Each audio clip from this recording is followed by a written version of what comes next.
नमस्ते दोस्तों। आज अपनी जो बात है वो एक कहानी के ज़रिए आप तक पहुंचाती हूँ।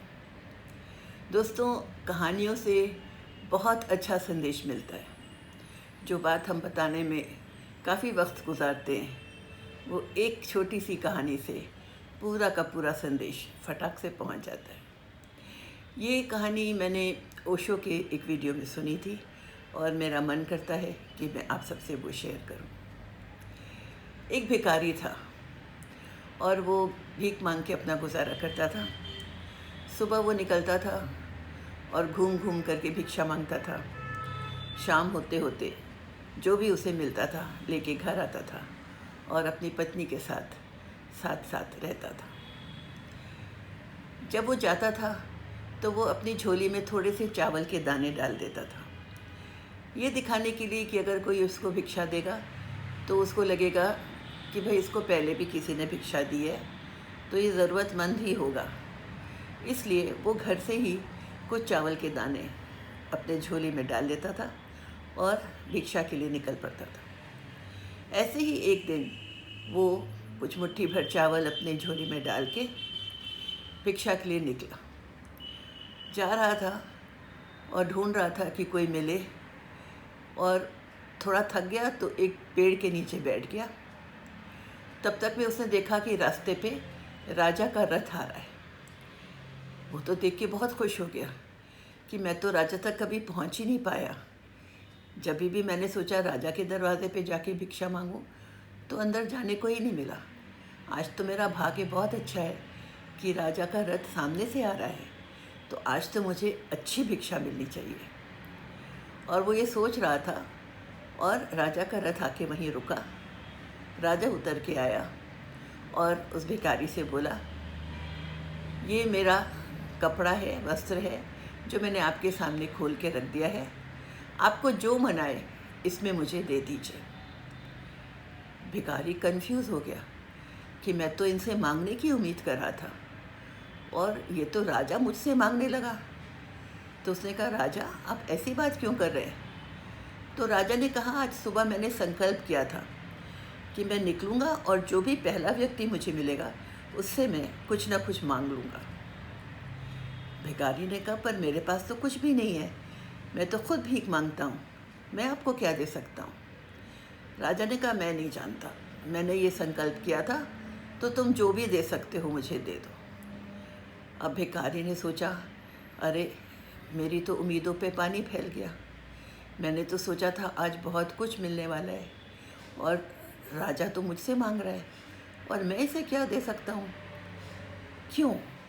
क्योंकि भिखारी को देना आता ही नहीं था। उसने कभी किसी को कुछ दिया ही नहीं था, उसको सिर्फ लेना आता था। घूम घूम के लोगों से कुछ न कुछ लेना आता था। जब उसको देने का समय आया तो उसके अंदर एक रुकावट आ गई, मैं कैसे दे सकता हूँ? फिर जब राजा ने बहुत ज़ोर दिया तो उसने अपनी झोली में हाथ डाला, एक चावल का दाना निकाला और उस वस्त्र पे रख दिया। राजा ने उसे उठाया और चला गया। भिखारी फिर भी परेशान था कि देखो क्या मेरी आज किस्मत है, इतना कुछ मिलने की उम्मीद की, लेकिन मेरा तो चावल का दाना ही चला गया। खैर, उसका मन दुखी हुआ, परेशान हुआ। क्यों? क्योंकि उसको देना पड़ गया था। फिर भी वो निकला, कई जगह गया, बहुत सारी भिक्षा मिली, पूरी झोली भर गई उसकी, पर उसका मन दुखी रहा कि देखो राजा को मुझे देना पड़ गया। शाम को भिक्षा लेके घर आया तो मुंह लटका हुआ था। उसकी पत्नी ने देखा, झोली तो भरी हुई है लेकिन मुंह क्यों लटका हुआ है? तो उसने अपनी पत्नी को राजा वाली बात बताई कि देखो आज मुझे देना पड़ गया। पत्नी ने झोली को खोला, उसको उल्टाया, और जब उसने उल्टाया तो वो देखती रह गई, क्योंकि चावल के दानों में एक दाना सोने का था। उसने भिखारी को बताया कि देखिए ये क्या हुआ है।